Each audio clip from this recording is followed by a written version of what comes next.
Welcome to our channel. Today we how to log into Confluence pages, collaborate on documentation step by step clearly.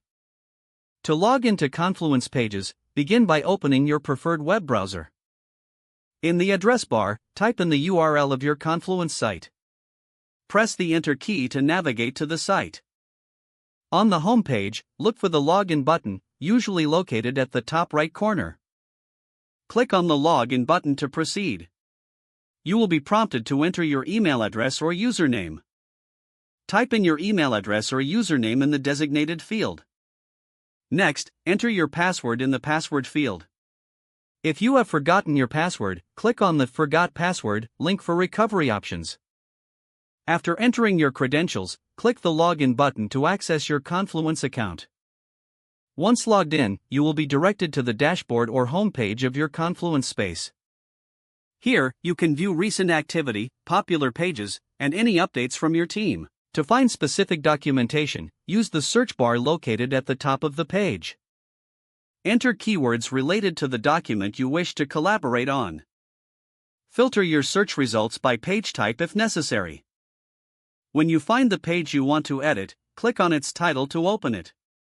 On the page, you will see an Edit button if you have the necessary permissions. Click the Edit button to make changes to the document.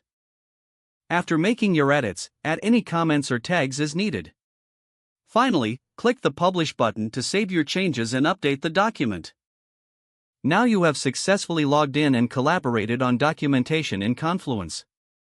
If the page does not load, refresh the browser or try again in a private or incognito window. Make sure you are using the correct email address, then retype it carefully to avoid small typos. If your password is not accepted, use the Reset option and create a new strong password you can remember. Check your spam folder for verification or security emails, then complete any requested confirmation steps.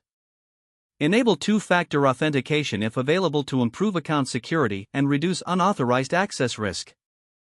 After signing in, review your profile details so your contact information and settings are accurate and current. If you see an error message, note it down and try again after restarting your device and internet connection. Don't forget to like this video and subscribe to our channel for more step-by-step tech guides.